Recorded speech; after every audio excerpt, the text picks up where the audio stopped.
The Epic of Gilgamesh. Prologue. Gilgamesh, king in Uruk. I will proclaim to the world the deeds of Gilgamesh. This was the man to whom all things were known. This was the king who knew the countries of the world. He was wise, he saw mysteries and knew secret things. He brought us a tale of the days before the flood. He went on a long journey, was weary, worn out with labour. Returning he rested. He engraved on a stone the whole story. When the gods created Gilgamesh, they gave him a perfect body. Shamash, the glorious sun, endowed him with beauty. Adad, the god of storm, endowed him with courage. The great gods made his beauty perfect, surpassing all others, terrifying like a great wild bull. 2/3 they made him god, and 1/3 man. In Uruk he built walls, a great rampart, and the temple of blessed Iana, for the god of the firmament Anu, and for Ishtar, the goddess of love. Look at it still today. The outer wall where the cornice runs, it shines with the brilliance of copper, and the inner wall it has no equal. Touch the threshold, it is ancient. Approach Iana, the dwelling of Ishtar, our lady of love and war, and like which no latter-day king, no man alive can equal. Climb upon the wall of Uruk, walk along it, I say, regard the foundation terrace and examine the masonry. Is it not burnt brick and good? The 7 sages laid the foundations. 1. The Coming of Enkidu. Gilgamesh went abroad in the world, but he met with none who could withstand his arms, till he came to Uruk. But the men of Uruk muttered in their houses. Gilgamesh sounds the tocsin for his amusement. His arrogance has no bounds by day or night. No son is left with his father, for Gilgamesh takes them all, even the children. Yet the king should be a shepherd to his people. His lust leaves no virgin to her lover, neither the warrior's daughter nor the wife of a noble. Yet this is the shepherd of the city, wise, comely, and resolute. The gods heard their lament. The gods of heaven cried to the lord of Uruk, to Anu the god of Uruk. A goddess made him, strong as a savage bull. None can withstand his arms. No son is left with his father, for Gilgamesh takes them all. And this is the king, the shepherd of his people? His lust leaves no virgin to her lover, neither the warrior's daughter nor the wife of the noble. When Anu heard their lamentation to the gods, cried to Aruru, the goddess of creation, You made him, O Aruru. Now create his equal. Let it be like him as his own reflection, his second self, stormy heart for stormy heart. Let them contend together, and leave Uruk in quiet. So the goddess conceived an image in her mind, and it was of the stuff of Anu of the firmament.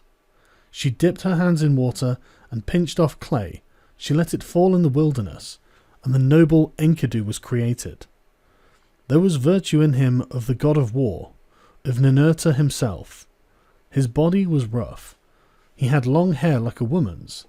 It waved like the hair of Nisaba, the goddess of corn. His body was covered with matted hair, like Samugans, the god of cattle. He was innocent of mankind. He knew nothing of the cultivated land. Enkidu ate grass in the hills with the gazelle, and lurked with the wild beasts at the waterholes. He had the joy of the water, with the herds of wild game. But there was a trapper who met him one day face to face at the drinking hole, for the wild game had entered his territory. On 3 days he met him face to face, and the trapper was frozen in fear. He went back to his house with the game that he had caught, and he was dumb, benumbed with terror. His face was altered like that of one who has made a long journey. With awe in his heart he spoke to his father. Father, there is a man, unlike any other, who comes down from the hills. He is the strongest in the world. He is like an immortal from heaven. He ranges over the hills with the wild beasts, and eats grass. The ranges through your land, and comes down to the wells. I am afraid, and dare not go near him. He fills the pits which I dig, and tears up my traps I set for the game.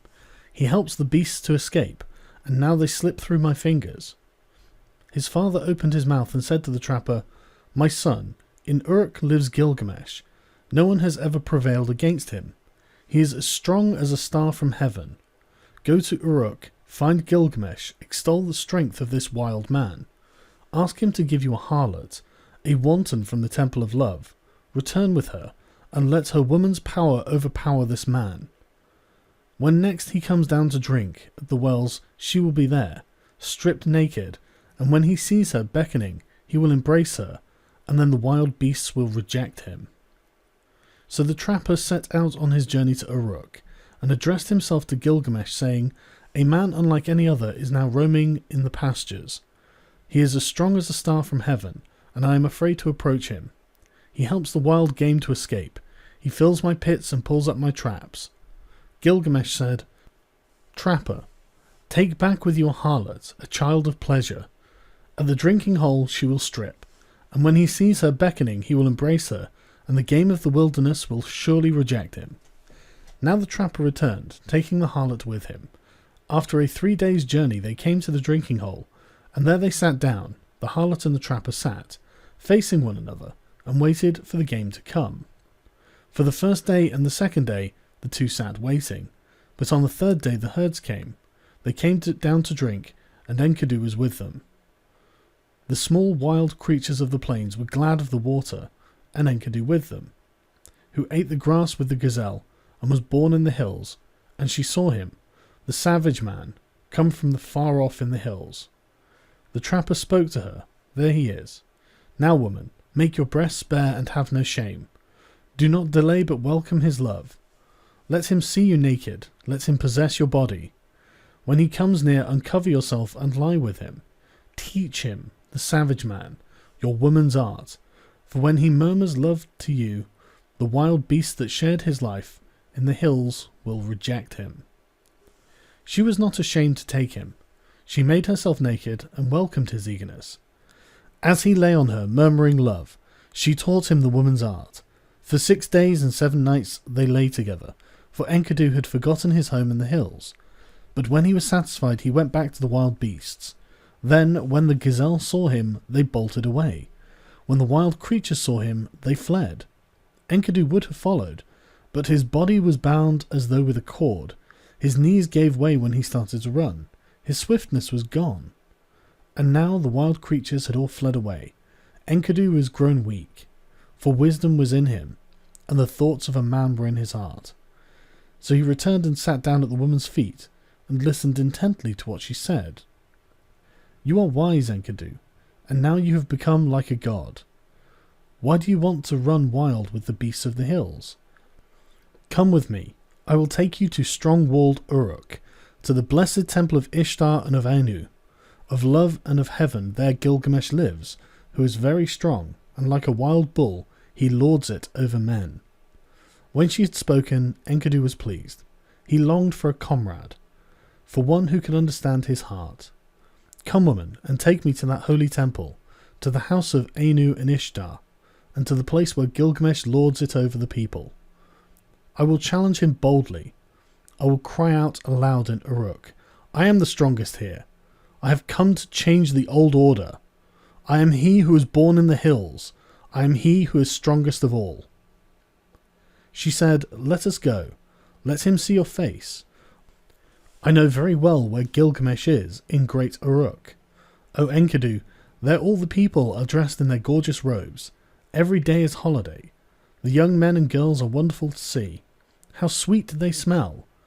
All the great ones are roused from their beds. O Enkidu, you who love life, I will show you Gilgamesh, a man of many moods. You shall look at him well in his radiant manhood. His body is perfect in strength and maturity. He never rests by night or day. He is stronger than you, so leave your boasting. Shamash, the glorious sun, has given favours to Gilgamesh, and Anu of the heavens, and Enlil and Ea, the wise, has given him deep understanding. Tell you, even before you have left the wilderness, Gilgamesh will know in his dreams that you are coming." Now Gilgamesh got up to tell his dream to his mother, Nin-sun, one of the wise gods. "Mother, last night I had a dream. I was full of joy, the young heroes around me, and I walked through the night under the stars of the firmament, and one, a meteor of the stuff of Anu, fell down from heaven. I tried to lift it, but it proved too heavy.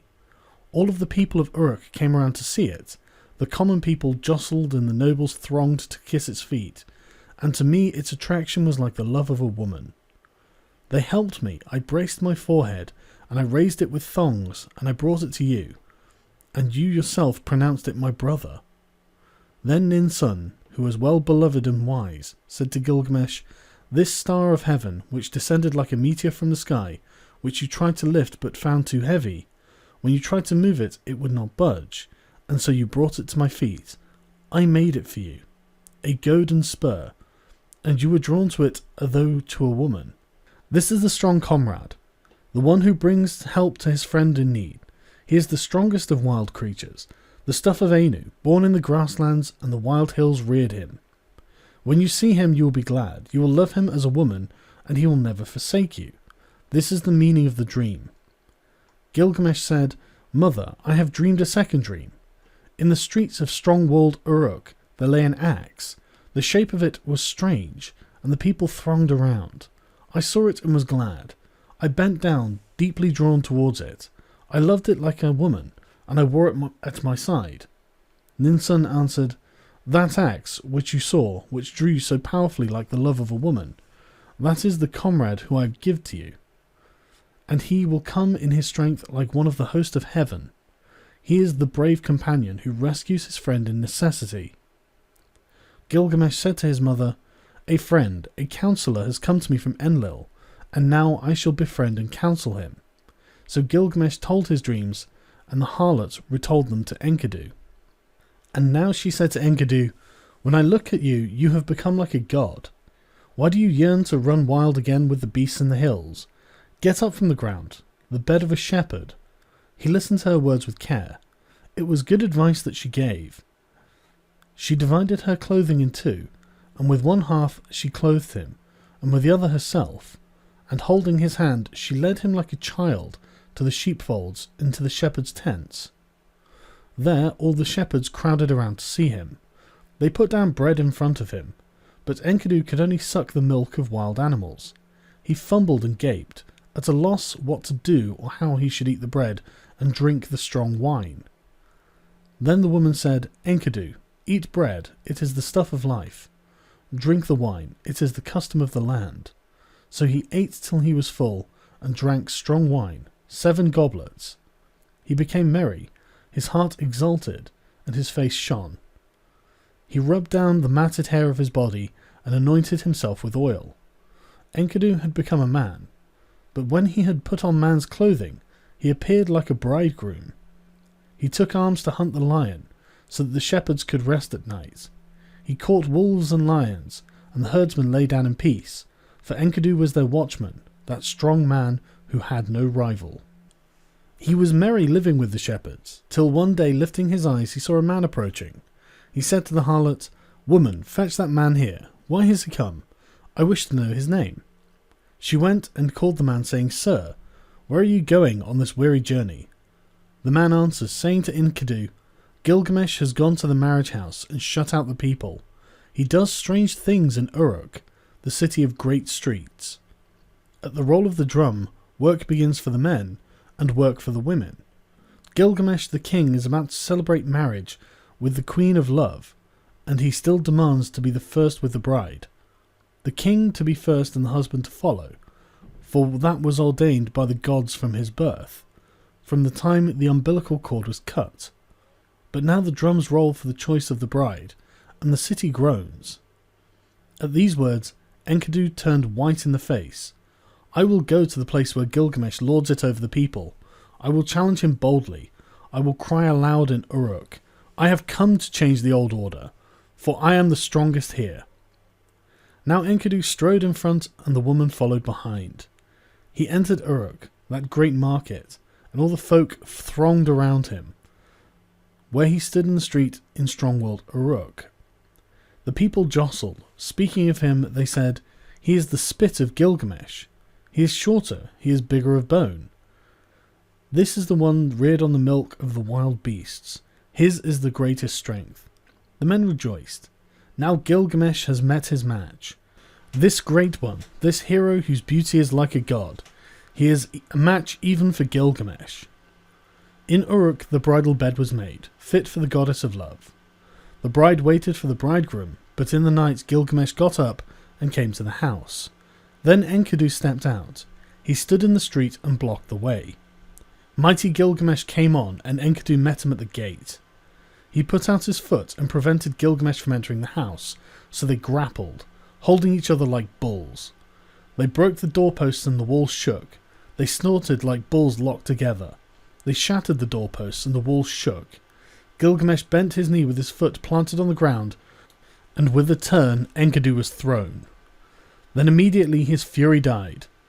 When Enkidu was thrown, he said to Gilgamesh, "There is not another like you in the world." Ninsun, who is as strong as a wild ox in the byre, said she was the mother who bore you. So now you are raised above all men, and Enlil has given you the kingship, for your strength surpasses the strength of men. So Enkidu and Gilgamesh embraced, and their friendship was sealed. 2. The Forest Journey. Enlil of the Mountain, the father of the gods, had decreed the destiny of Gilgamesh. So Gilgamesh dreamed, and Enkidu said, "The meaning of the dream is this: the father of the gods has given you kingship. Such is your destiny. Everlasting life is not your destiny. Because of this, do not be sad at heart. Do not be grieved or oppressed. He has given you power to bind and to loose, to be the darkness and the light of mankind. He has given you unexampled supremacy over the people, victory in battle from which no fugitive returns, in forays and assaults from which there is no going back. But do not abuse this power. Deal justly with your servants in the palace. Deal justly before Shamash." The eyes of Enkidu were full of tears, and his heart was sick. He sighed bitterly, and Gilgamesh met his eye and said, "My friend, why do you sigh so bitterly?" But Enkidu opened his mouth and said, "I am weak. My arms have lost their strength. The cry of sorrow sticks in my throat. I am oppressed by idleness." It was then the Lord Gilgamesh turned his thoughts to the country of the living. On the land of cedars, the Lord Gilgamesh reflected. He said to his servant Enkidu, "I have not established my name stamped on bricks, as my destiny decreed. Therefore I will go up to the country where the cedar is felled. I will set up my name in the place where the names of famous men are written, and where no man's name is written yet, I will raise a monument to the gods. Because of the evil that is in the land, we will go into the forest and destroy the evil, for in the forest lives Humbaba, whose name is Hugeness, a ferocious giant." But Enkidu sighed bitterly and said, "When I went with the wild beasts ranging through the wilderness, I discovered the forest. Its length is 10,000 leagues in every direction. Enlil has appointed Humbaba to guard it, and armed him with sevenfold terrors. Terrible to all flesh is Humbaba. When he roars, it is like the torrent of a storm. His breath is like fire, his jaws are death itself. He guards the cedars so well that when the wild heifer stirs in the forest, though she is 60 leagues distant, he hears her. What man would willingly walk into that country and explore its depths? I tell you, weakness overpowers whoever goes near. It is not an equal struggle when one fights with Humbaba. He is a great warrior, a battering ram. Gilgamesh, the watchman of the forest, never sleeps." Gilgamesh replied, "Where is the man who can clamber to heaven? Only the gods live forever, with glorious Shamash. But as for us men, our days are numbered. Our occupations are a breath of wind. How is this? Already you are afraid? I will go first, although I am your lord, and you may safely call out, 'Forward, there is nothing to fear.' Then, if I fall, I leave behind me a name that endures. Men will say of me, 'Gilgamesh has fallen in fight with ferocious Humbaba.' Long after the child has been born in my house, they will say it and remember."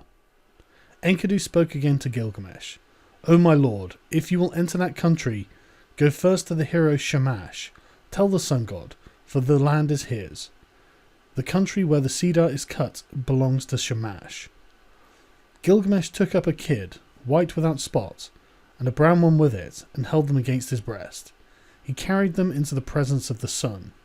He took in his hand a silver scepter, and he said to glorious Shamash, "I am going to that country, O Shamash. I am going. My hands supplicate so let it be well with my soul, and bring me back to the key of Uruk. Grant, I beseech, your protection, let the omen be good. Glorious Shamash answered, Gilgamesh, you are strong, but what is the country of the living to you? O Shamash, hear me. Hear me, Shamash, let my voice be heard. Here in the city, man dies oppressed at heart. Man perishes with despair in his heart. I have looked over the wall, and I see the bodies floating on the river, and that will be my lot also. Indeed, I know that it is so, for whoever is tallest among men cannot reach the heavens, and the greatest cannot encompass the earth.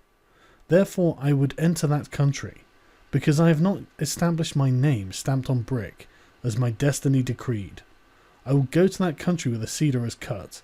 I will set up my name where the names of famous men are written. And where no man's name is written, I will raise a monument to the gods. The tears ran down his face, and he said, Alas, it is a long journey I must take to the land of Humbaba. If this enterprise is not to be accomplished, why did you move me, Shamash, with a restless desire to perform it? How can I succeed if you will not succour me? And if I die in that country, I will die without rancour.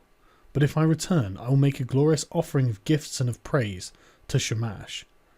So Shamash accepted the sacrifice of his tears.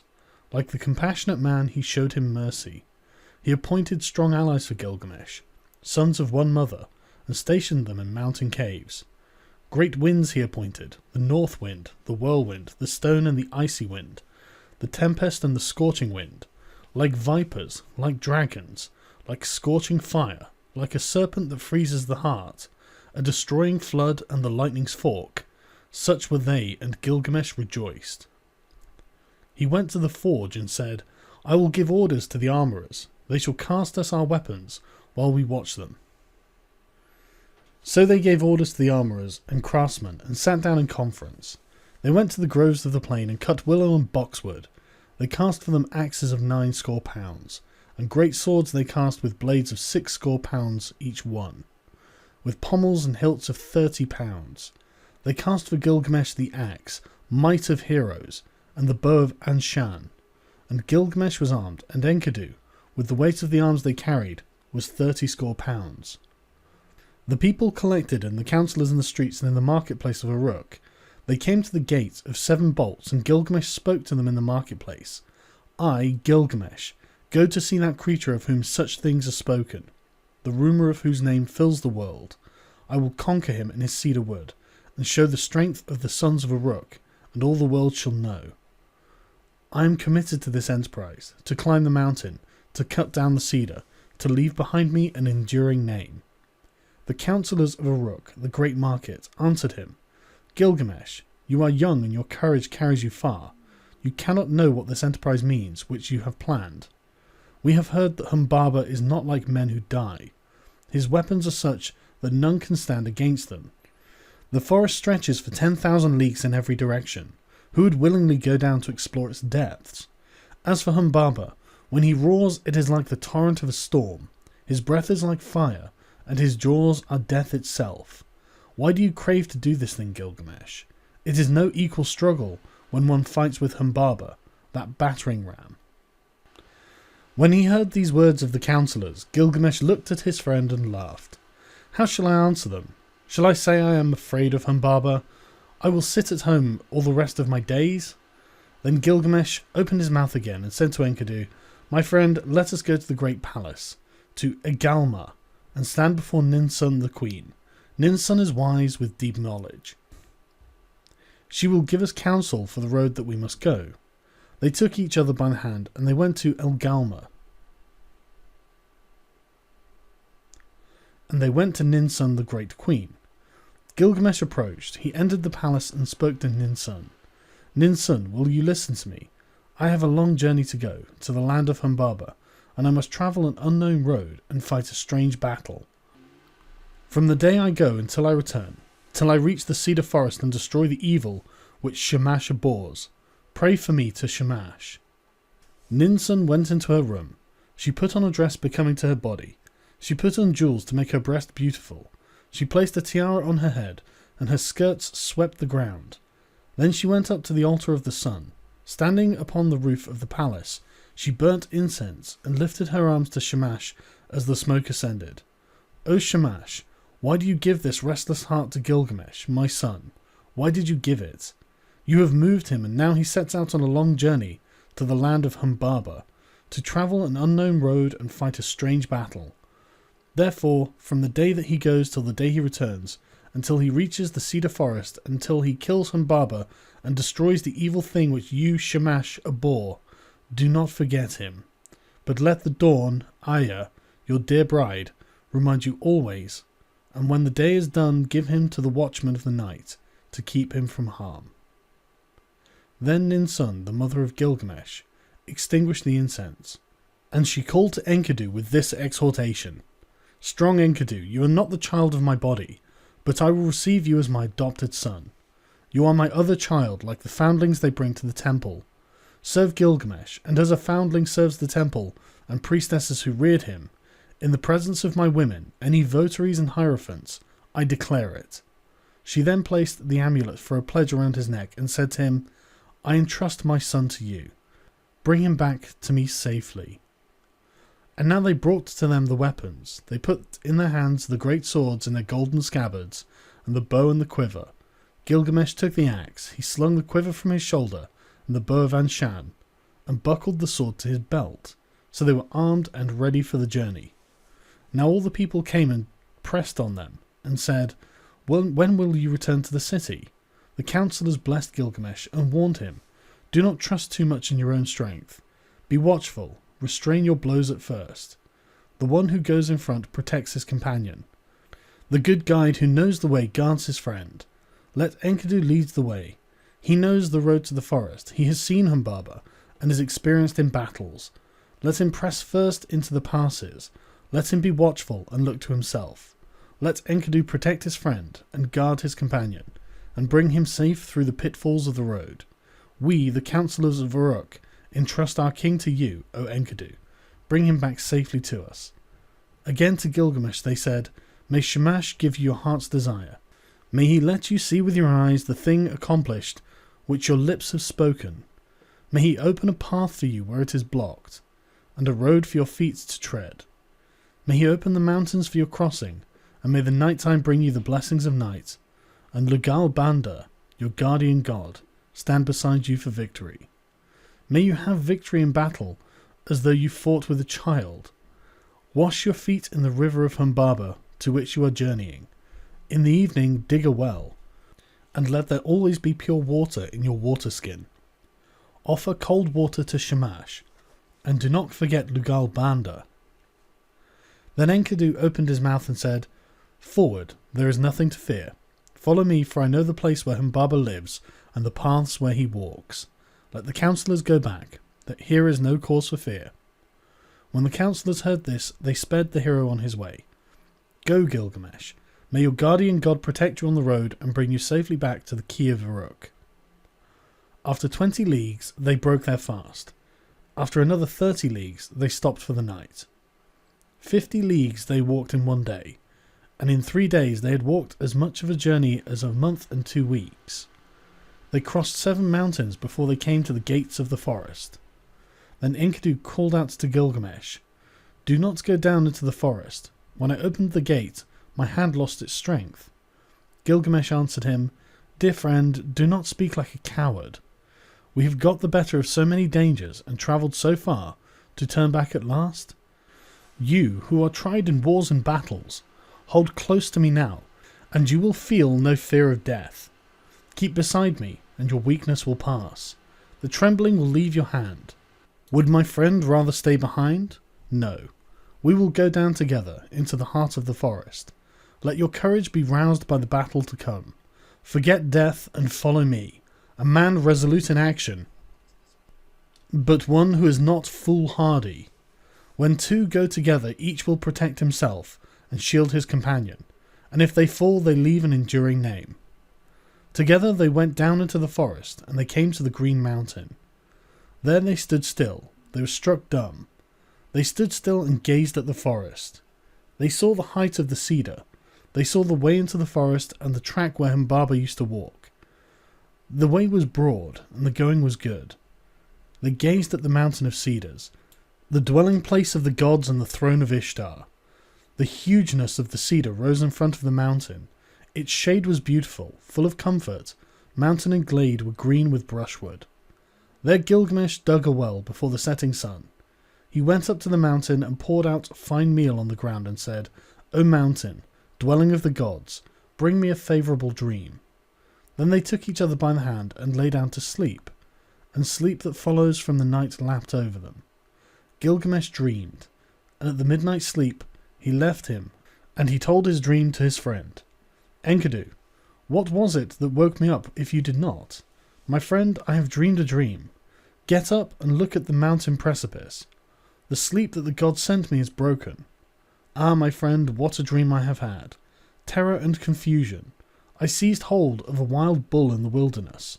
It bellowed and beat up the dust until the whole sky was dark. My arm was seized and my tongue bitten. I fell back on my knee. Then someone refreshed me with water from his water skin." Enkidu said, "Dear friend, the god to whom we are travelling is no wild bull, though his form is mysterious. That wild bull which you saw is Shamash the Protector. In our moment of peril he will take our hands. The one who gave water from his water skin, that is your own god, who cares for your good name, your Lugal Banda. United with him together, we will accomplish a work of fame which will never die." Gilgamesh said, "I dreamed again. We stood in the deep gorge of the mountain, and beside it we two were like the smallest of swamp flies, and suddenly the mountain fell. It struck me and caught my feet from under me. Then came an intolerable light blazing out, and in it was one whose grace and whose beauty were greater than the beauty of this world. He pulled me out from under the mountain, he gave me water to drink, and my heart was comforted, and he set my feet on the ground. Then Enkidu, child of the plains, said, 'Let us go down from the mountain and talk this thing over together.' He said to Gilgamesh the young god, 'Your dream is good, your dream is excellent. The mountain which you saw is Humbaba. Now surely we will seize and kill him, and throw his body down as the mountain fell on the plain.' The next day, after 20 leagues, they broke their fast, and after another 30 they stopped for the night. They dug a well before the sun had set, and Gilgamesh ascended the mountain. He poured out fine meal on the ground and said, 'O mountain, dwelling of the gods, send a dream for Enkidu, make him a favourable dream.' The mountain fashioned a dream for Enkidu. It came, an ominous dream. A cold shower passed over him. It caused him to cower like the mountain barley under a storm of rain. But Gilgamesh sat with his chin on his knees, till the sleep which flows over all mankind lapped over him. Then, at midnight, sleep left him. He got up and said to his friend, 'Did you call me, or why did I wake? Did you touch me? Why am I terrified? Did not some god pass by? For my limbs are numb with fear. My friend, I saw a third dream, and this dream was altogether frightful. The heavens roared, and the earth roared again. Daylight failed, and the darkness fell. Lightning flashed, and fire blazed out. The clouds lowered, they rained down death. Then the brightness departed, the fire went out, and all was turned to ashes, fallen about us. Let us go down from the mountain, and talk this over, and consider what we should do.' When they had come down from the mountain, Gilgamesh seized the axe in his hand. He felled the cedar. When Humbaba heard the noise from far off, he was enraged. He cried out, 'Who is this that has violated my woods, and cut down my cedar?' But glorious Shamash called to them out of heaven, 'Go forward, do not be afraid.' But now Gilgamesh was overcome with weakness, for sleep had seized him suddenly. A profound sleep held him. He lay on the ground, stretched out speechless, as though in a dream. When Enkidu touched him, he did not rise. When he spoke to him, he did not reply. 'O Gilgamesh, lord of the plain of Kalub, the world grows dark. The shadows have spread over it, and now is the glimmer of dusk. Shamash has departed. His bright head is quenched in the bosom of his mother Ningal. O Gilgamesh, how long will you lie like this and sleep? Never let the mother who gave you birth be forced into mourning in the city square.' At length Gilgamesh heard him, and put on his breastplate. The voice of heroes, of 30 shekels weight, He put it on as though it was a light garment that he carried, and it covered him altogether. He straddled the earth like a bull that snuffs the ground, and his teeth were clenched. By the life of my mother Ninsun, who gave me birth, and the life of my father, divine Lugalbanda, let me live to be the wonder of my mother, as when she nursed me on her lap. A second time he said to him, By the life of Ninsun my mother, who gave me birth, and by the life of my father, divine Lugalbanda, until we have fought this man. If man he is, this God, if God he is, the way I took to the country of the living will not turn back to the city. Then Enkidu, the faithful companion, pleaded, answering him, O my lord, you do not know this monster, and that is the reason that you are not afraid. I know him. I am terrified. His teeth are dragon's fangs. His countenance is like a lion. His charge is the rushing of the flood, and with his look he crushes alike the trees of the forest and the reeds of the swamp. O my lord, you may go on if you choose, into thus land, but I will go back to the city. I will tell the lady your mother all your glorious deeds until she shouts for joy, and then I will tell the death that followed until she weeps for bitterness. But Gilgamesh said, Immolation and sacrifice are not yet for me. The boat of the dead shall not go down, nor the 3-ply cloth be cut for my shrouding. Not yet will my people be desolate, nor the pyre be lit in my house, and my dwelling burnt on the fire. Today give me your aid, and you shall have mine. What then can go amiss with us two? All living creatures born of the flesh shall sit in the last boat of the west, and when it sinks, the boat of Maglium sinks, and they are gone. But we shall go forward and fix our eyes on the monster. If your heart is fearful, throw away fear. If there is terror in it, throw away terror. Take your axe in your hand and attack. He who leaves the fight unfinished is not at peace. Humbaba came out of his strong house of cedar. Then Enkidu called out, O Gilgamesh, remember your bosun Uruk. Forward, attack, son of Uruk. There is nothing to fear. When he heard those words, his courage rallied. He answered, Make haste, close in. If the watchman is there, do not let him escape the woods, where he will vanish. He has put on the first of his 7 splendours, but not yet the other 6. Let us trap him before he is armed. Like a raging wild bull he snuffed the ground. The watchman of the woods turned full of threatenings. He cried out. Humbaba came from his house of strong cedar. He nodded his head and shook it, menacing Gilgamesh, and on him he fastened his eye, the eye of death. Then Gilgamesh called out to Shamash, and his tears were flowing. O glorious Shamash, I have followed the road you've commanded, but now if you send no succour, how shall I escape? Glorious Shamash heard his prayer, and he summoned the great wind, the north wind, the whirlwind, the storm, the icy wind, the tempest and the scorching wind.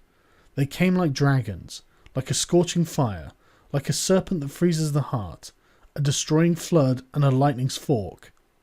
The 8 winds rose up against Humbaba. They beat against his eyes. He was gripped, unable to go forward or back. Gilgamesh shouted, By the life of Ninsun my mother, and divine Lugalbanda my father, in the country of the living, in this land I have discovered your dwelling. My weak arms and my small weapons I have brought into this land against you, and now I will enter your house. And so he felled the first cedar, and they cut the branches and laid them at the foot of the mountain. At the first stroke Humbaba blazed out, but still they advanced. They felled 7 cedars and cut and bound branches, and laid them at the foot of the mountain, and 7 times Humbaba loosed his glory upon them. As the 7th blaze died out, they reached his lair. He slapped his thigh in scorn. He approached like a noble wild bull roped on the mountain, a warrior whose elbows are bound together. The tears started to his eyes, and he was pale. Gilgamesh, let me speak. I have never known a mother nor father who reared me. I was born of the mountain, he reared me, and Enlil made me the keeper of this forest. Let me go free, Gilgamesh, and I will be your servant. You shall be my lord, and all the trees of the forest that I have tended on the mountain shall be yours. I will cut them down and build you a palace. He took him by the hand and led him to his house, so that the heart of Gilgamesh was moved with compassion.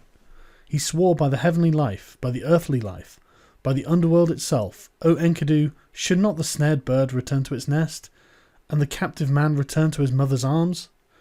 Enkidu answered, the strongest of men will fall to fate if he has no judgment. Namtar, the evil fate that knows no distinction between men, will devour him.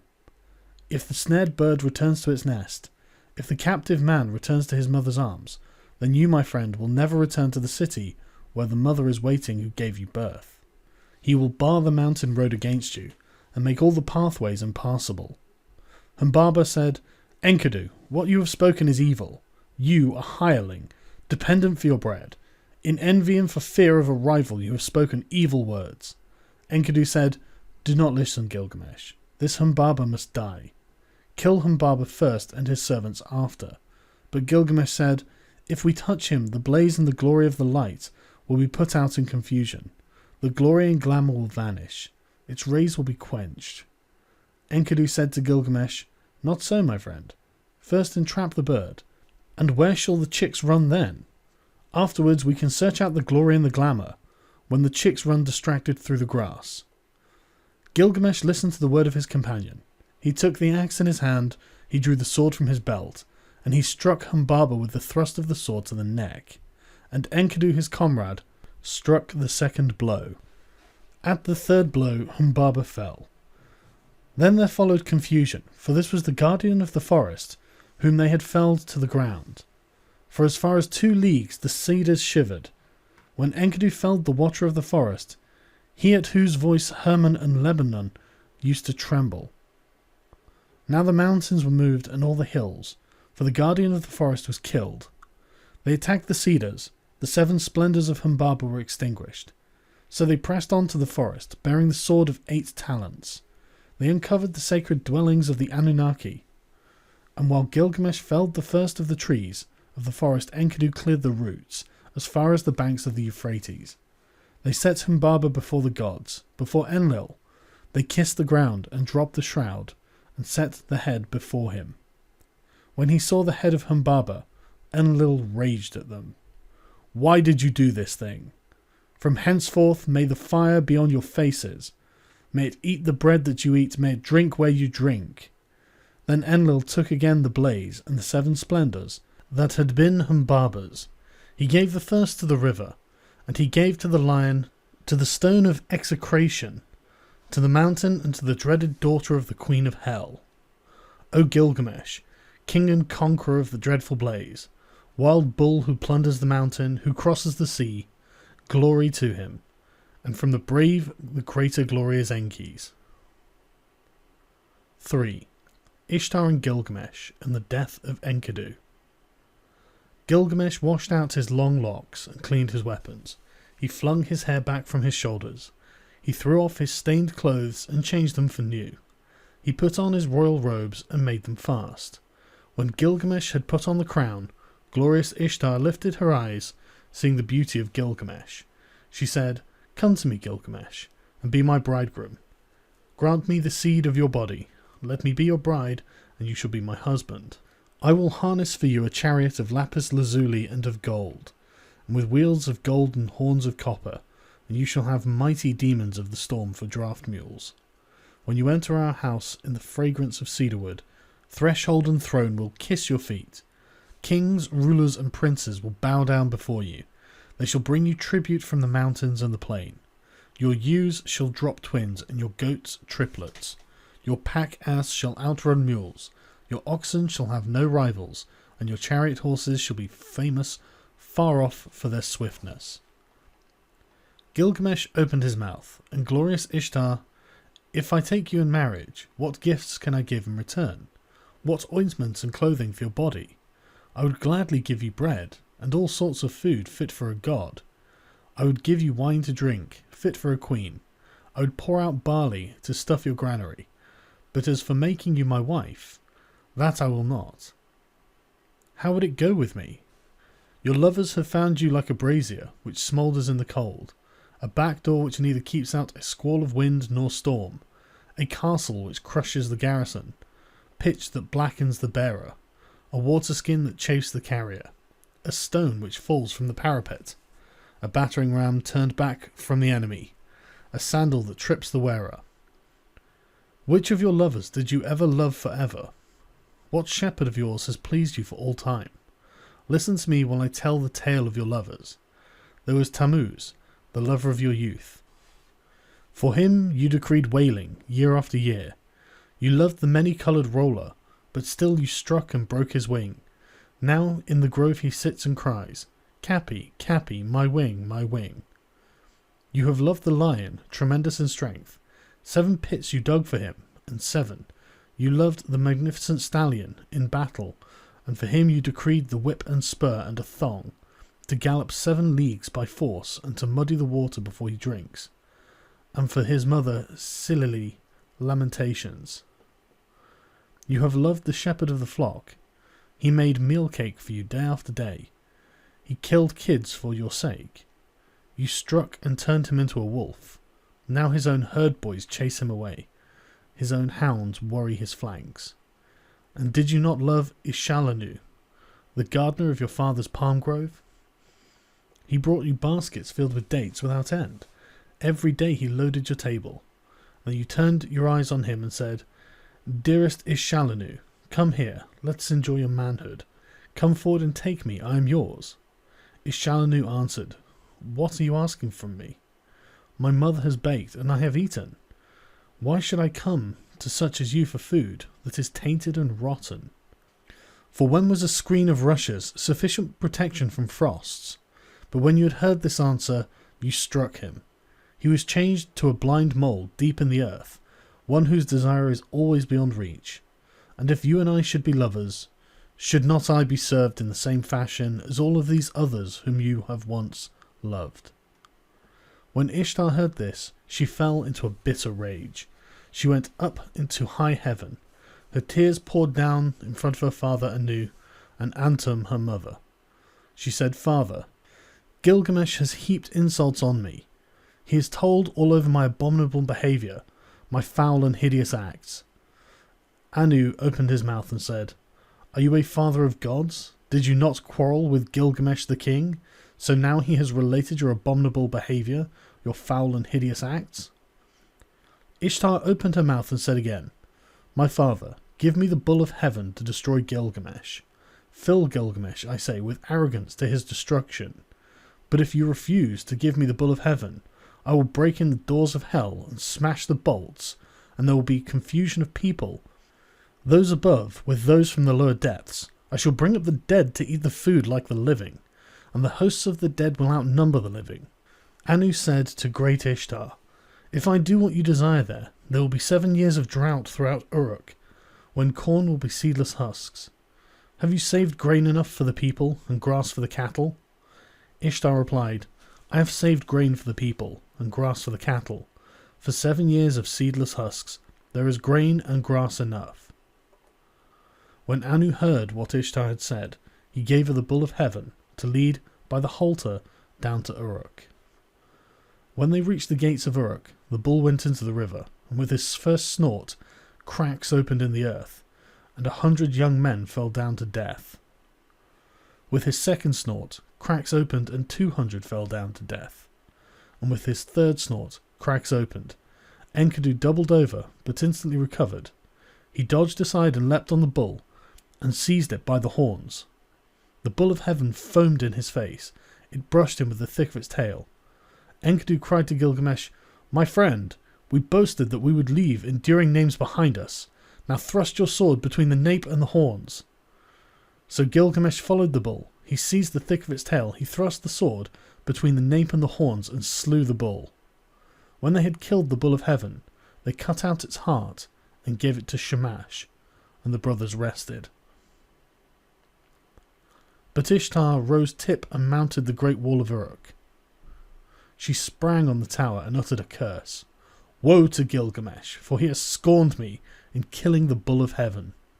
When Enkidu heard these words, he tore out the bull's right thigh and tossed it in her face, saying, If I could lay my hands on you, it is this I should do to you, and lash the entrails to your side. When Ishtar called together her people, the dancing and singing girls, the prostitutes of the temple, the courtesans, over the thigh of the bull of heaven she set up lamentation. But Gilgamesh called the smiths and the armourers, all of them together.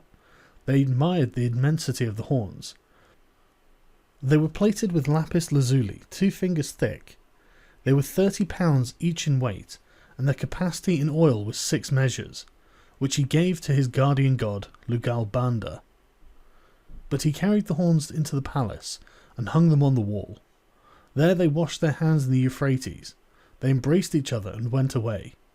They drove through the streets of Uruk, where the heroes were gathered to see them. And Gilgamesh called to the singing girls, "Who is most glorious of the heroes? Who is the most eminent among men?" "Gilgamesh is the most glorious of heroes. Gilgamesh is the most eminent among men." And now there was feasting, and celebrations and joy in the palace, till the heroes lay down, saying, "Now we will rest for the night."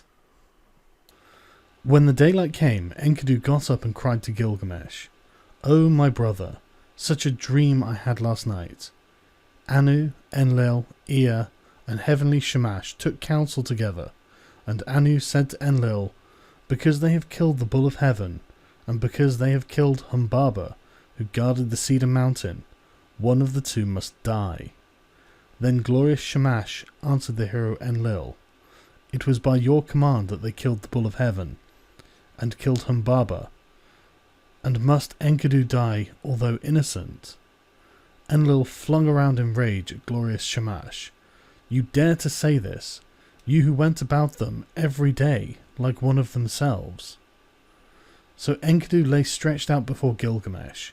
His tears ran down in streams, and he said to Gilgamesh, "O my brother, so dear as you are to me, brother, yet they will take me from you." Again he said, "I must sit down on the threshold of the dead, and never again will I see my dear brother with my eyes." While Enkidu lay alone in his sickness, he cursed the gate as though it were living flesh. "You there, wood of the gate, dull and insensible, witless, I searched for you over 20 leagues, until I saw the towering cedar. There is no wood like you in our land. 72 cubits high and 24 wide, the pivot and the ferrule and the jambs are perfect. A master craftsman from Nippur has made you, but oh, if I had known the conclusion, if I had known that this was all the good that would come of it, I would have raised the axe and split you into little pieces, and set up here a gate of wattle instead. Ah, if only some future king had brought you here, or some god had fashioned you.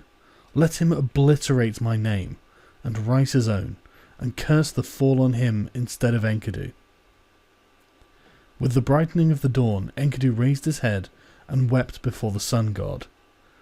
In the brilliance of the sunlight, his tears streamed down. "Sun god, I beseech you, about that vile trapper, that trapper of nothing, because of whom I was to catch less than my comrade. Let him catch least. Make his game scarce, make him feeble.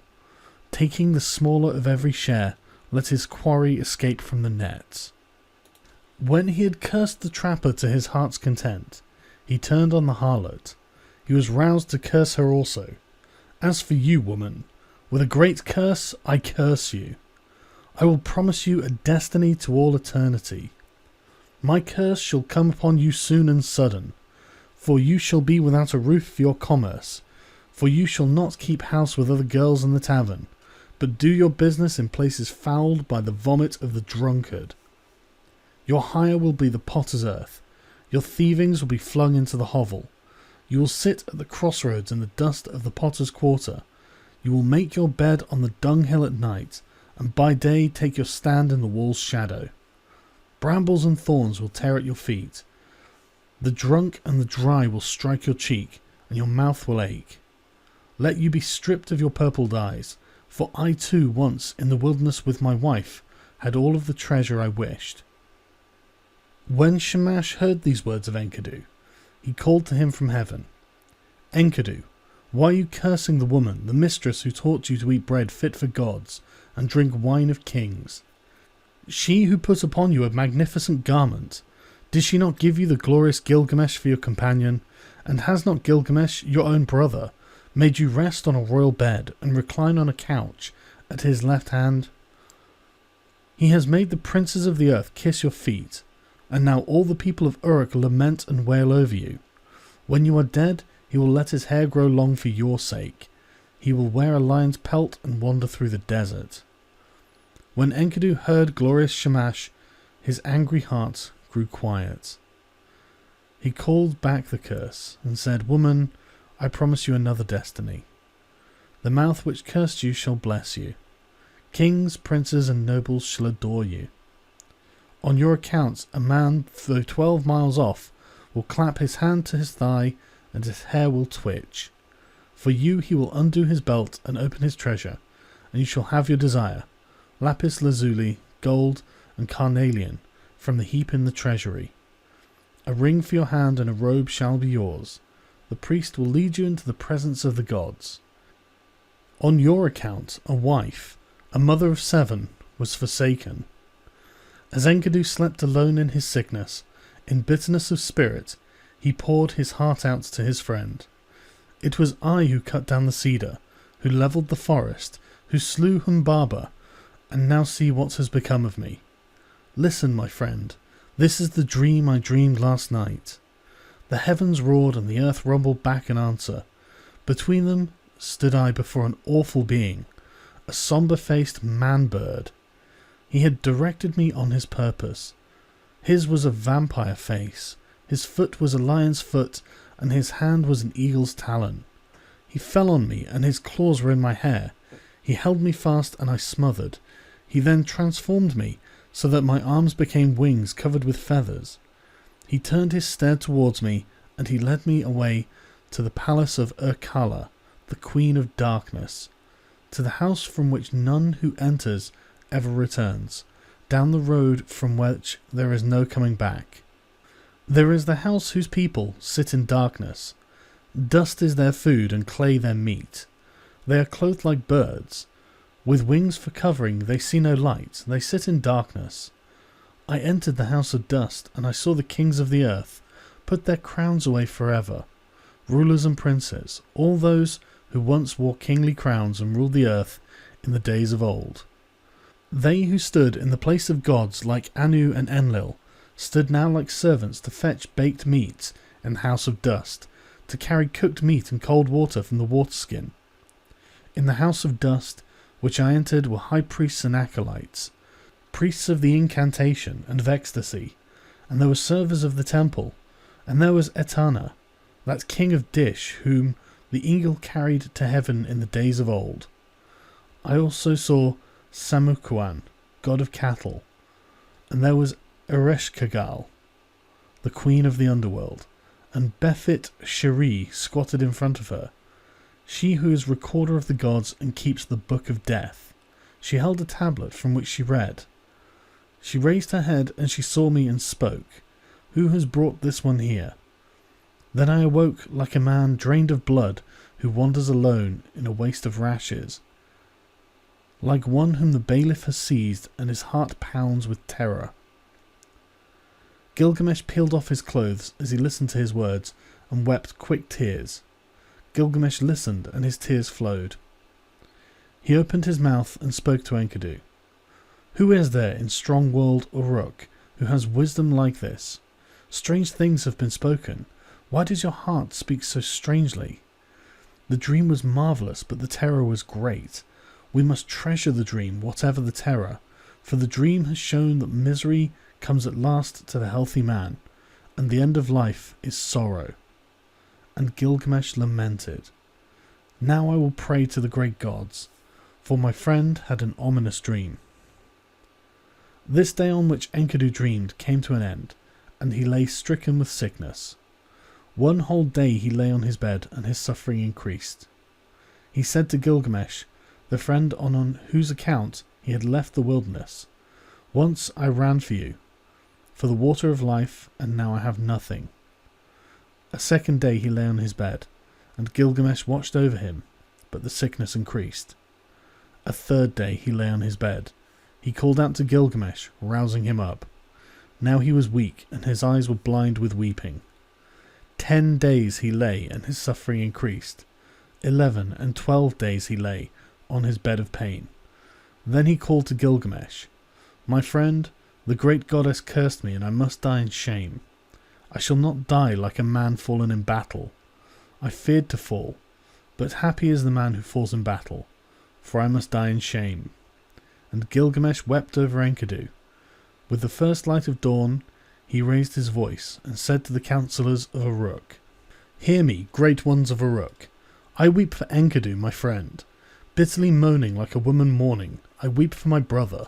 O Enkidu, my brother, you were the axe at my side, my hand's strength, the sword in my belt, the shield before me, a glorious robe, my fairest ornament. An evil fate has robbed me. The wild ass and the gazelle were father and mother, all long-tailed creatures that nourished you, weep for you. All the wild things of the plain and pastures, the paths that you loved in the forest of cedars, night and day murmur. Let the great ones of strong-walled Uruk weep for you. Let the finger of blessing be stretched out in mourning. Enkidu, young brother, hark. There is an echo through all the country, like a mother mourning. Weep all the paths where we walked together. And the beasts we hunted, the bear and the hyena, the tiger and panther, the leopard and lion, the stag and the ibex, the bull and the doe, the river along whose banks we used to walk, weeps for you. Ula of Elam and dear Euphrates, where once we drew water for waterskins. The mountains we climbed where we slew the watchman, weeps for you. The warriors of strong-walled Uruk, where the bull of heaven was killed, weep for you. All the people of Eridu, weep for you, Enkidu. Those who brought grain for your eating mourn for you now. Who rubbed oil on your back mourn for you now. Who poured beer for your drinking mourn for you now. The harlots who anointed you with fragrant ointment laments for you now. The women of the palace who brought you a wife, a chosen ring of good advice, lament for you now. And the young men, your brothers, as though they were women, go long-haired in mourning. What is this sleep which holds you now? You are lost in the dark and cannot hear me. He touched his heart, but it did not beat, nor did he lift his eyes again. When Gilgamesh touched his heart, it did not beat. So Gilgamesh laid a veil, as one veils a bride, over his friend. He began to rage like a lion, like a lioness robbed of her whelps. This way and that he paced around the bed. He tore out his hair and strewed it about. He dragged off his splendid robes and flung them down as if they were abominations. In the first light of dawn, Gilgamesh cried out, "I made you rest on a royal bed. You reclined on a couch at my left hand, and the princes of the earth kissed your feet. I will cause all of the people of Uruk to weep over you, and raise the dirge of the dead. The joyful people will stoop with sorrow, and when you have gone to the earth, I will let my hair grow long for your sake. I will wander through the wilderness in the skin of a lion." The next day also, in the first light, Gilgamesh lamented. 7 days and 7 nights he wept for Enkidu, until the worm fastened on him. Only then he gave him up to the earth, for the Anunnaki, the judges, had seized him. Then Gilgamesh issued a proclamation throughout the land. He summoned them all, the coppersmiths, the goldsmiths, the stoneworkers, and commanded them, "Make a statue of my friend." The statue was fashioned with a great weight of lapis lazuli for the breast, and of gold for the body. A table of hardwood was set out, and on it a bowl of carnelian filled with honey, and a bowl of lapis lazuli filled with butter. He exposed and offered to the sun, weeping as he went away. 4. The search for everlasting life. Bitterly Gilgamesh wept for his friend Enkidu. He wandered over the wilderness as a hunter. He roamed over the plains. In his bitterness he cried, "How can I rest? How can I be at peace? Despair is in my heart. What my brother is now, I shall be when I am dead.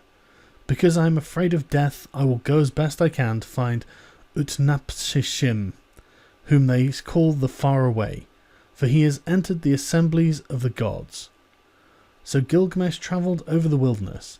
He wandered over grasslands on a long journey, in search of Utnapishtim, whom the gods took after the deluge, and they set him to live in the land of Dilmun, in the garden of the sun, and to him alone of men they gave everlasting life. At night when he came to the mountain passes, Gilgamesh prayed. In these mountain passes long ago I saw lions. I was afraid. I lifted my eyes to the moon. I prayed, and my prayers went up to the gods. So now, O moon, God's sin, protect me. When he had prayed, he lay down to sleep, until he was awoken out of a dream. He saw the lions round him glorifying in life. And he took his axe in his hand. He drew his sword from his belt, and he fell upon them like an arrow from the string, and struck and destroyed and scattered them. So at length Gilgamesh came to Marshu, the great mountains about which he had heard many things, which guard the rising and the setting sun. Its twin peaks are as high as the wall of heaven, and its paps reach down into the underworld. At its gates scorpions stand guard, half man, half dragon. Their glory is terrifying, their stare strikes death into men, and shimmering halos sweeps the mountains that guard the rising sun. When Gilgamesh saw them, he shielded his eyes for the length of a moment only. Then he took courage and approached. When they saw him so undismayed, the man-scorpion called to his mate, "This one who comes to us now is flesh of the gods." The mate of the man-scorpion answered, "2/3 is God, but 1/3 is man." Then he called to the man Gilgamesh. He called to the child of the gods. "Why have you come so great a journey? For what have you travelled so far, crossing dangerous waters? Tell me the reason for your coming." Gilgamesh answered, "For Enkidu. I loved him dearly. Together we endured all kinds of hardships. On his account I have come, for the common lot of man has taken him. I have wept for him day and night. I would not give up his body for burial. I thought my friend would come back because of my weeping. Since he went, my life is nothing. That is why I have travelled here, in search of Utnapishtim, my father, for men say he has entered the assembly of the gods and has found everlasting life. I have a desire to question him concerning the living and the dead." The man-scorpion opened his mouth and said, speaking to Gilgamesh, "No man born of woman has done what you have asked. No mortal man has gone to the mountain. The length of it is 12 leagues of darkness. In it there is no light, but the heart is oppressed with darkness. From the rising of the sun to the setting of the sun there is no light." Gilgamesh said, "Although I should go in sorrow and in pain, with sighing and with weeping, still I must go. Open the gate of the mountain." And the man-scorpion said, "Go, Gilgamesh. I permit you to pass through the mountain of Marshu, and through the high ranges. May your feet carry you safely home. The gate of the mountain is open."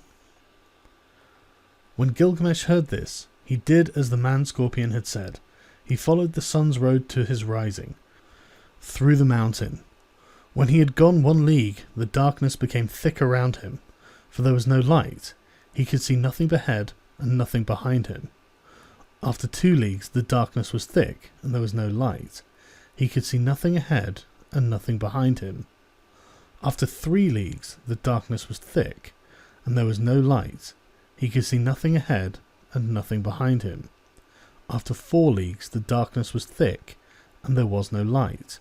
He could see nothing ahead and nothing behind him.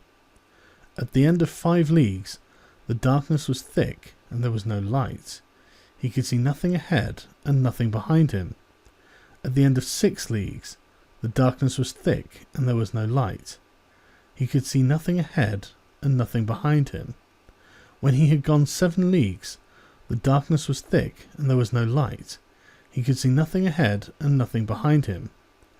When he had gone 8 leagues, Gilgamesh gave a great cry, for the darkness was thick, and he could see nothing ahead and nothing behind him.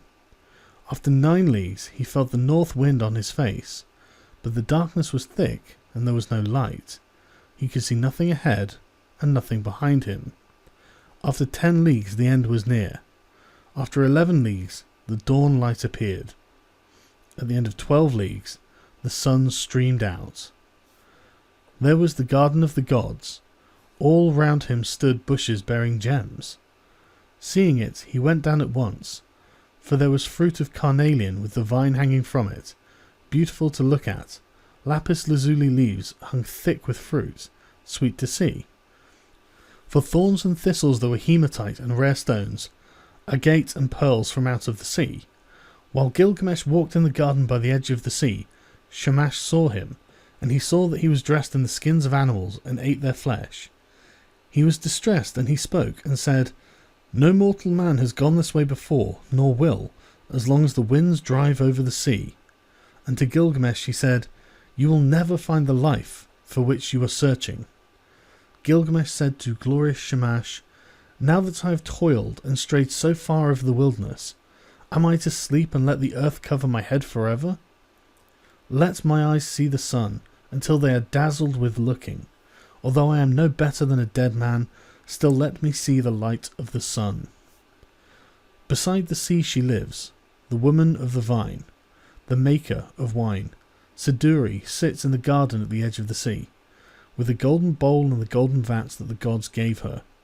She is covered with a veil, and where she sits she sees Gilgamesh coming towards her, wearing skins, the flesh of the gods in his body, but despair in his heart, his face like the face of one who has made a long journey. She looked as she scanned the distance. She said in her own heart, "Surely this is some felon. Where is he going now?" And she barred the gate against him with a crossbar and shot home the bolt. But Gilgamesh, hearing the sound of the bolt, threw up his head, dislodged his foot in the gate, and he called to her, "Young woman, maker of wine, why do you bolt your door? What did you see that made you bar your gate? I will break in your door and burst in your gate, for I am Gilgamesh, who seized and killed the bull of heaven.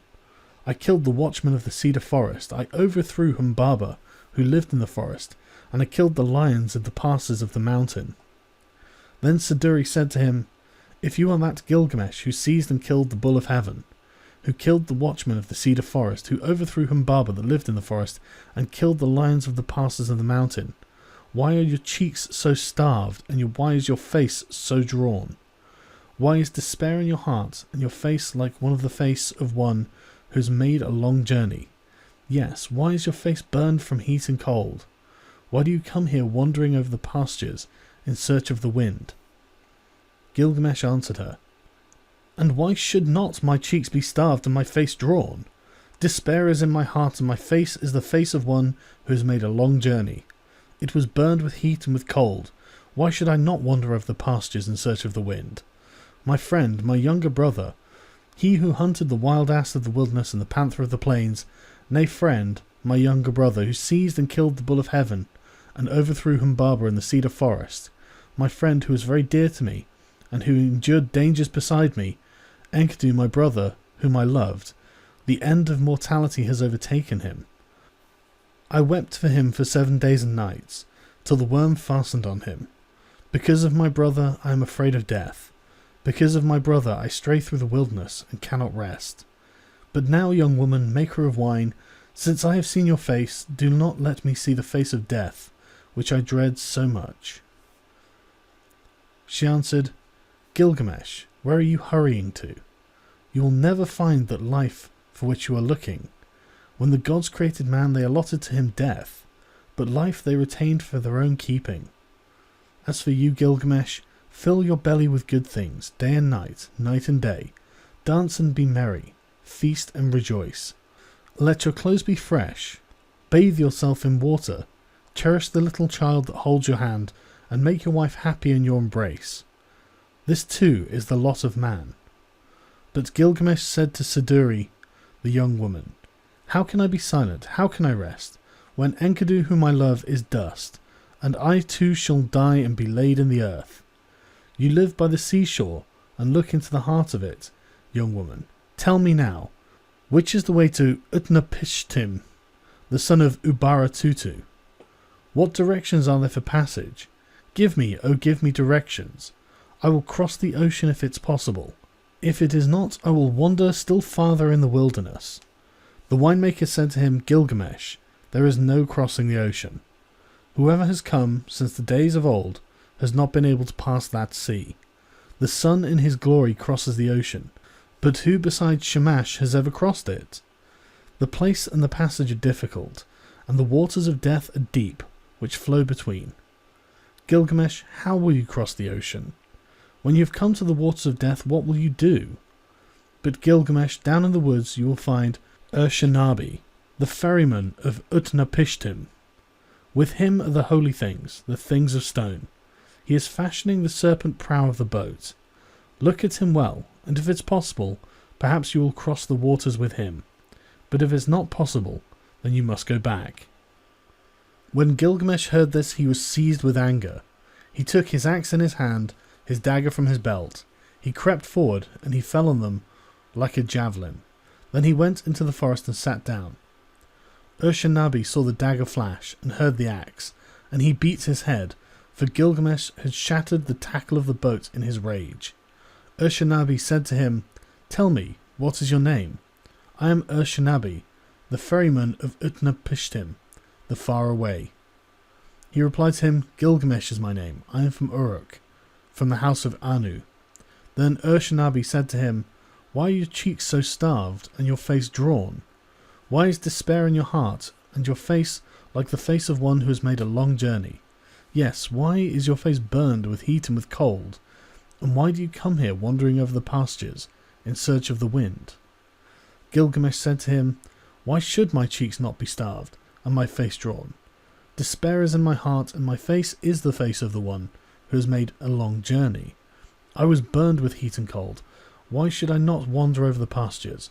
My friend, my younger brother, who seized and killed the bull of heaven, and overthrew Humbaba in the cedar forest, my friend who was very dear to me, who endured dangers beside me, Enkidu, my brother whom I loved, the end of mortality has overtaken him. I wept for him for 7 days and nights, until the worm fastened on him. Because of my brother I am afraid of death. Because of my brother I stray through the wilderness. His fate lies heavy upon me. How can I be silent? How can I rest? He is dust, and I too shall die, and be laid in the earth forever. I am afraid of death. Therefore, Urshanabi, tell me, which is the road to Utnapishtim? If it is possible, I will cross the waters of death. If not, I will wander still farther through the wilderness." Urshanabi said to him, "Gilgamesh, your own hands have prevented you from crossing the ocean. When you destroyed the tackle of the boat, you destroyed its safety." Then the two of them talked it over, and Gilgamesh said, "Why are you so angry with me, Urshanabi? For you yourself cross the sea by day and night. All of the seasons you cross it. Gilgamesh, those things you destroyed, their property is to carry me over the water, to prevent the waters of death from touching me. It was for that reason that I preserved them, but you have destroyed them, and the Urnu snakes with them. But now go into the forest, Gilgamesh. With your axe cut poles, 120, cut them 60 cubits long, paint them with bitumen, set them on ferules, and bring them back." When Gilgamesh heard this, he went into the forest. He cut poles 120, he cut them 60 cubits long, and he painted them with bitumen. He set them on ferules, and he brought them to Urshanabi. Then they boarded the boat, Gilgamesh and Urshanabi together, launching it out on the waves of the ocean.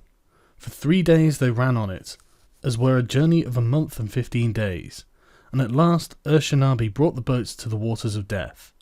Then Urshanabi said to Gilgamesh, "Press on, take a long pole and thrust it in, but do not let your hands touch the waters. Gilgamesh, take a second pole, take a third, take a fourth pole. Now Gilgamesh, take a fifth, take a sixth and seventh pole. Gilgamesh, take an eighth and a ninth and a 10th pole. Gilgamesh, take an 11th, take a 12th pole." After 120 thrusts, Gilgamesh had used the last pole. Then he stripped himself, held his arms up for a mast, and cut his covering for a sail, so that Urshanabi the ferryman brought Gilgamesh to Utnapishtim, whom they call the Far Away, who lives in Dilmun at the place of the sun's transit, eastward of the mountain. To him alone of men the gods had given everlasting life. Now Utnapishtim, where he lay at ease, looked into the distance, and he said in his heart, musing to himself, "Why does the boat sail here without tackle and mast? Why are the sacred stones destroyed, and why does the master not sail the boat?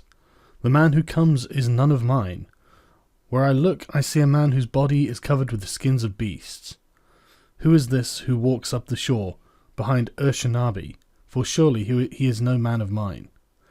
So Utnapishtim looked at him and said, "What is your name, you who come here wearing the skins of beasts, with your cheeks starved and your face drawn?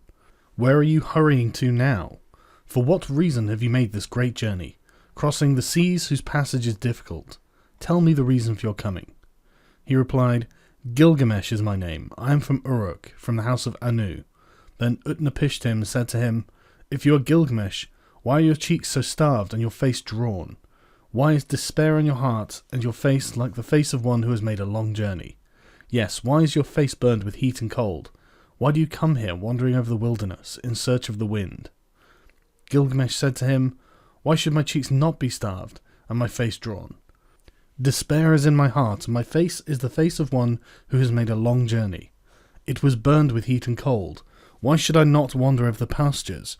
My friend, my younger brother, who seized and killed the bull of heaven, and overthrew Humbaba in the cedar forest, my friend who was very dear to me, and endured dangers beside me, Enkidu, my brother whom I loved, the end of mortality has overtaken him. I wept for 7 days and nights, until the worm fastened on him. Because of my brother, I am afraid of death. Because of my brother, I stray through the wilderness. His fate lies heavy upon me. How can I be silent? How can I rest? He is dust, and I shall die also, and be laid in the earth forever." Again Gilgamesh said, speaking to Utnapishtim, "It is to see Utnapishtim, whom we call the Faraway, that I have come on this journey. For this I have wandered the whole world. I have crossed many difficult ranges. I have crossed the seas. I have wearied myself with travelling. My joints are aching. I have lost acquaintance with sleep, which is sweet. My clothes were worn out before I came to the house of Siduri. I have killed the bear, the hyena, the lion and the panther, the tiger, the stag, the ibex, all sorts of wild game, and the small creatures of the pastures. I ate their flesh and wore their skin, and that is how I came to the gate of the young woman, the maker of wine, who barred her gate of pitch and bitumen against me. But from her I had news of the journey. So I came to Ushanabi, the ferryman, and with him I crossed over the waters of death. O Father Utnapishtim, you who have entered the assembly of the gods, I wish to question you concerning the living and the dead. How shall I find the life for which I am searching?" Utnapishtim said, "There is no permanence. Do we build a house to stand forever? Do we seal a contract to hold for all time? Do brothers divide an inheritance to keep forever? Does the flood time of rivers endure? It is only the nymph of the dragonfly who sheds her larva and sees the sun in his glory. From the days of old there is no permanence. The sleeping and the dead, how alike they are painted with death. What is there between the master and the servant when both have fulfilled their doom? When the Anunnaki, the judges, come together, and Mamerton, the mother of destinies, together they decree the fates of men. Life and death they allot, but the day of death they do not disclose." Then Gilgamesh said to Utnapishtim the Faraway, "I look at you now, Utnapishtim, and your appearance is no different than mine. There is nothing strange in your features. I thought I should find you like a hero prepared for battle, but here you are taking ease on your back. Tell me truly, how was it that you came to enter the company of the gods, and to possess everlasting life?" Utnapishtim said to Gilgamesh, "I will reveal to you a mystery. I will tell you a secret of the gods." 5. The story of the flood. You know the city Shurupak, and it stands on the banks of the Euphrates? That city grew old, and the gods that were in it were old. There was Anu, lord of the firmament, their father, and warrior Enlil their counsellor, and Ninurta the helper, and Ennugi, the watcher over canals, and also with them was Ea.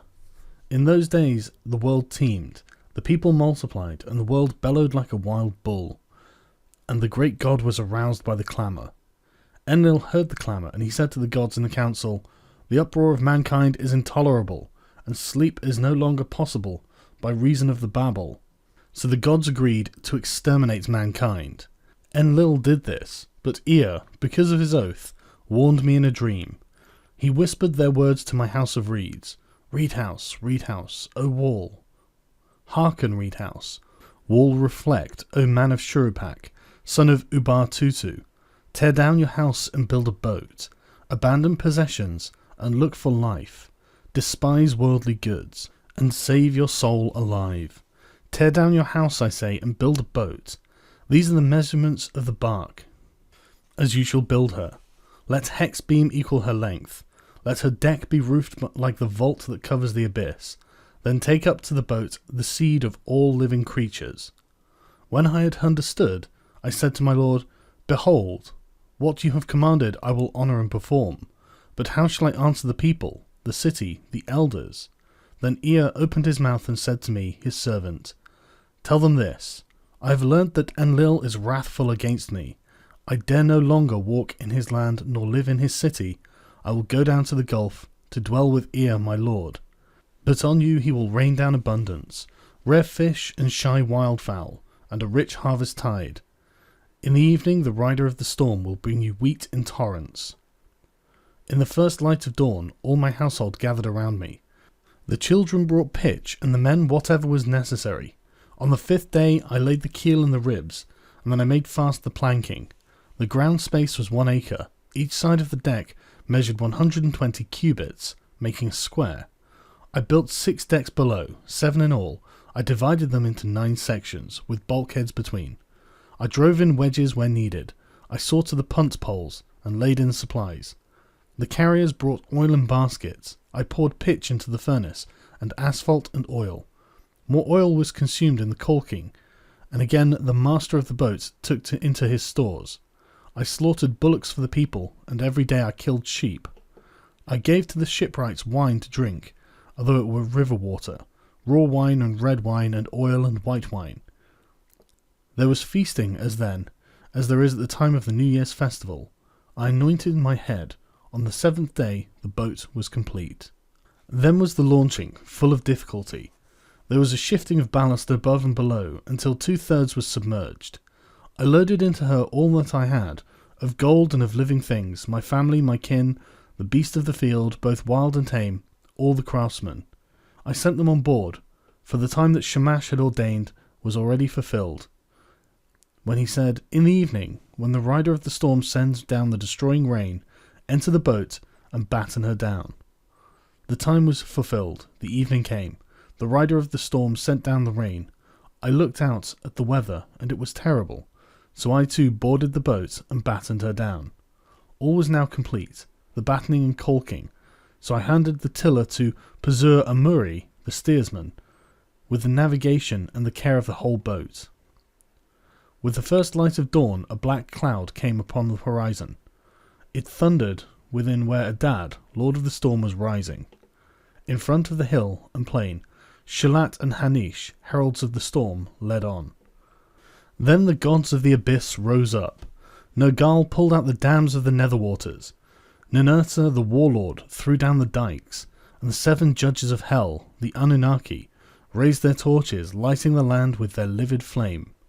A stupor of despair went up to heaven, and where the god of the storm turned the daylight to darkness, when he smashed the land like a cup, 1 whole day the tempest raged, gathering fury as it went.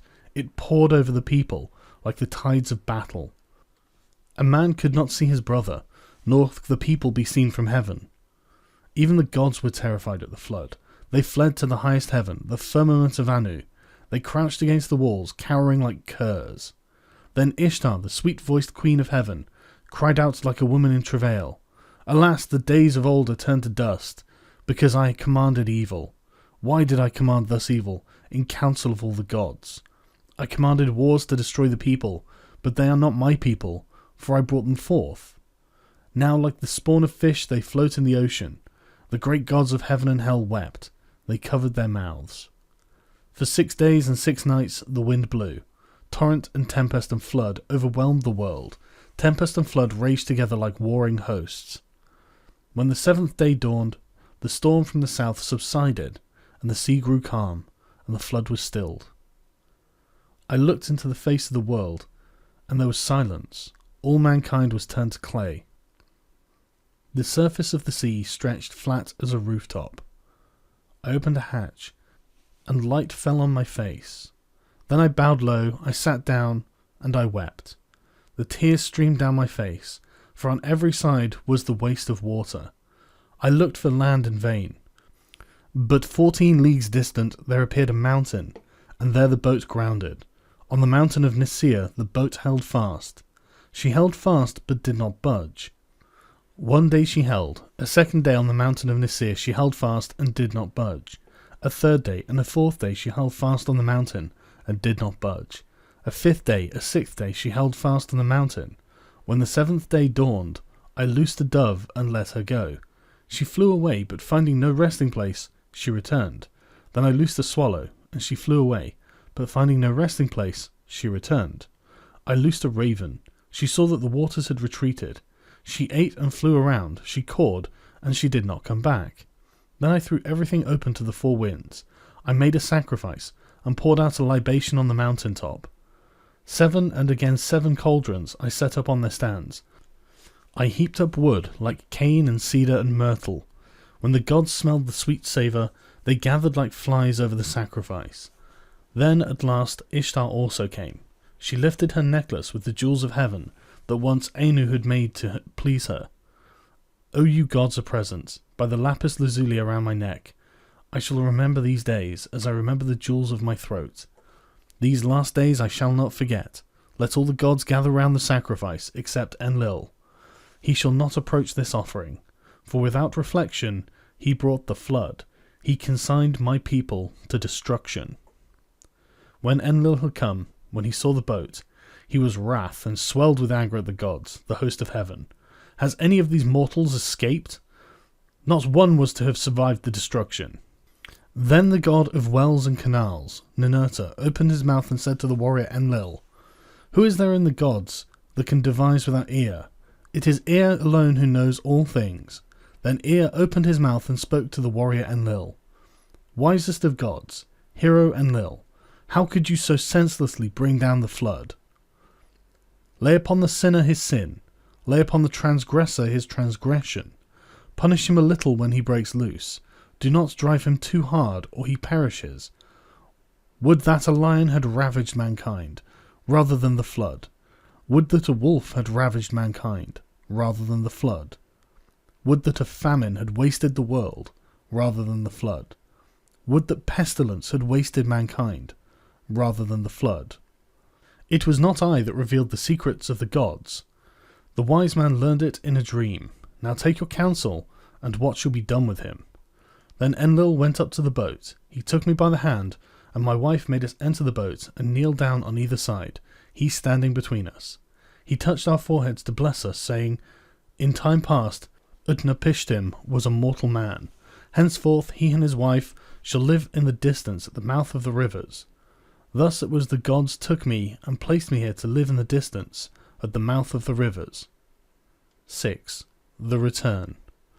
Utnapishtim said, As for you, Gilgamesh, who will assemble the gods for your sake, so that you may find a life for which you are searching? But if you wish, come and put it to the test.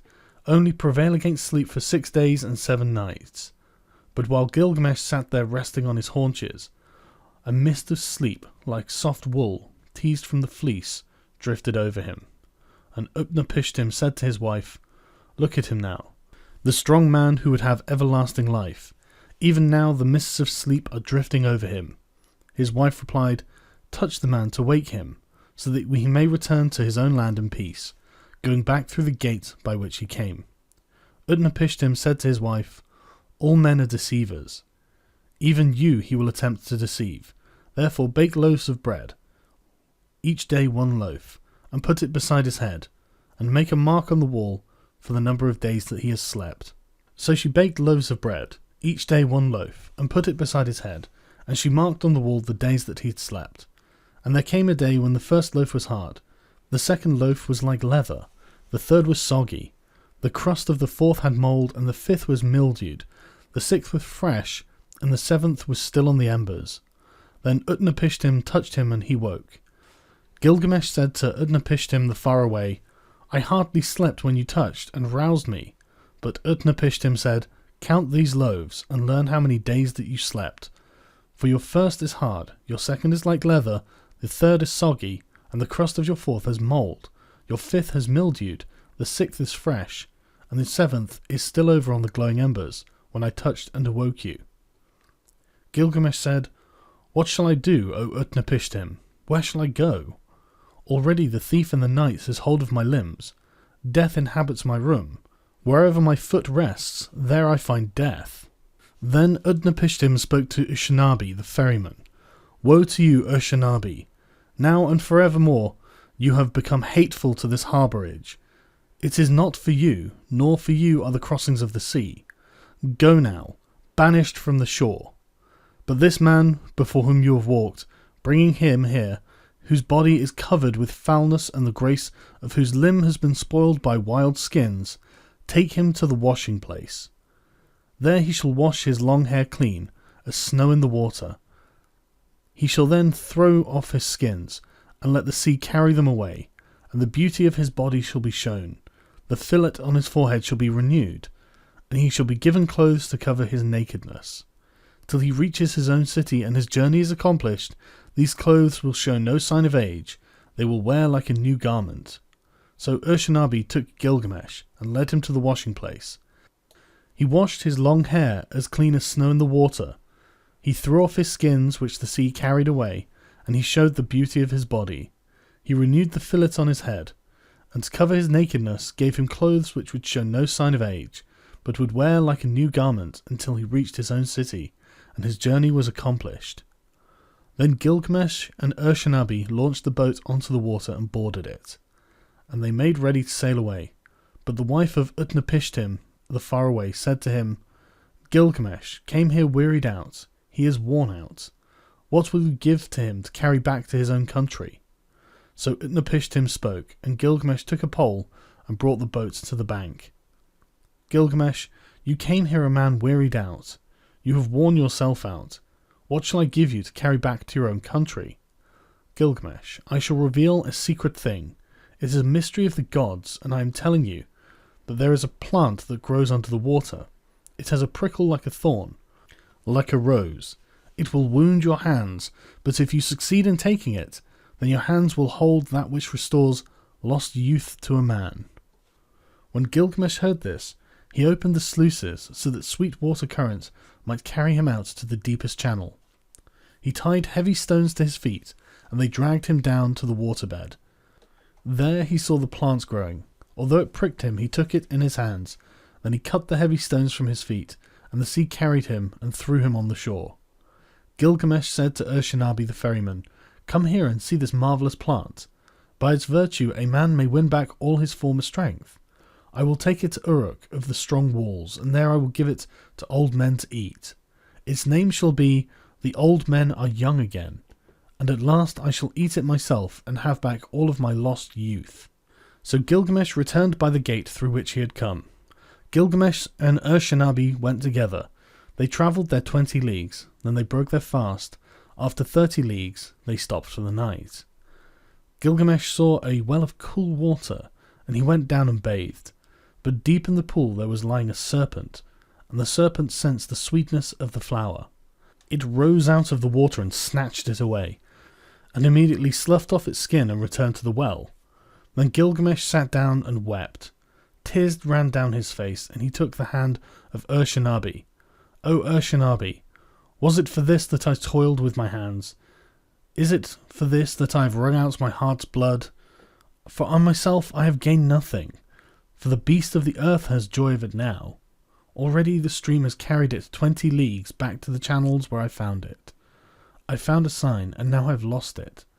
Let us leave the boat on the bank and go." After 20 leagues they broke their fast. After 30 leagues they stopped for the night. In 3 days they had walked as much as a journey of a month and 15 days. When the journey was accomplished, they arrived at Uruk, the strong-walled city. Gilgamesh spoke to him, to Ushabti the ferryman. "Ushabti, climb up onto the wall of Uruk, inspect its foundation terrace, examine well the brickwork, see if it is not of burnt bricks, and did not the 7 wise men lay the foundations? 1/3 of the whole is city, 1/3 is garden, and 1/3 is field, with the precinct of the goddess Ishtar. These parts and the precinct are all Uruk." This too was the work of Gilgamesh the king, who knew the countries of the world. He was wise, he saw mysteries and knew secret things. He brought us the tale of the days before the flood, and he went on a long journey, was weary, worn out with labour, and returning engraved on a stone the whole story. 7. The death of Gilgamesh.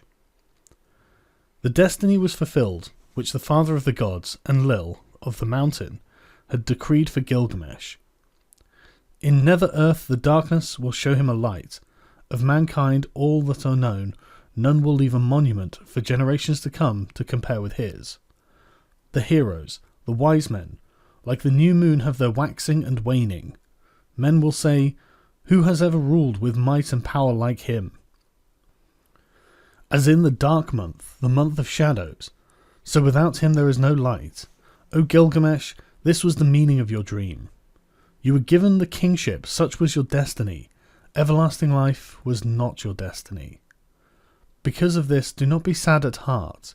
Do not be grieved or oppressed. He has given you power to bind and to loose, to be the darkness and the light of mankind. He has given unexampled supremacy over the people, victory in battle from which no fugitive returns, in forays and assaults from which there is no going back. But do not abuse this power. Deal justly with your servants in your palace. Deal justly before the face of the sun. The king has laid himself down and will not rise again. The Lord of Kalub will not rise again. He overcame evil, he will not come again. Though he was strong of arm, he will not rise again. He had wisdom and a comely face, he will not come again. He has gone into the mountain, he will not come again. On the bed of fate he lies, he will not rise again. From the couch of many colours he will not come again. The people of the city, great and small, are not silent. They lift up the lament. All men of flesh and blood lift up the lament. Fate has spoken. Like a hooked fish he lies stretched on the bed, like a gazelle that is caught up in a noose. Inhuman Namtar is heavy upon him, Namtar that has neither hand nor foot, that drinks no water and eats no meat. For Gilgamesh, son of Ninsun, they weighed out their offerings, his dear wife, his son, his concubine, his musicians, his jester, and all his household, his servants, his stewards, all those who lived in the palace, weighed out their offerings for Gilgamesh, the son of Ninsun, the heart of Uruk. They weighed out their offerings to Ereshkigal, the queen of death, to all the gods of the dead, to Namtar, who is fate. They weighed out the offering. Bread for Nade, the keeper of the gate. Bread for Ningizda, the god of the serpent, the lord of the tree of life. For Dumuzi, also the young shepherd. For Enki and Ninki. For Endukuga and Nindukuga. For Emnul and Nimnul, all the ancestral gods, the forebears of Enlil. A feast for Shulpe, the god of feasting. For Samuquan, the god of the herds. For the mother Ninhursag and the gods of creation in the place of creation. For the host of heaven, priestesses, weighed out the offering of the dead. Gilgamesh, the son of Ninsun, lies in the tomb. At the place of offerings he weighed the bread offering. At the place of libation he poured out the wine. In those days the Lord Gilgamesh departed, the son of Ninsun, the king, peerless, without an equal among men, who did not neglect Enlil his master. O Gilgamesh, Lord of Kalub, great is thy praise.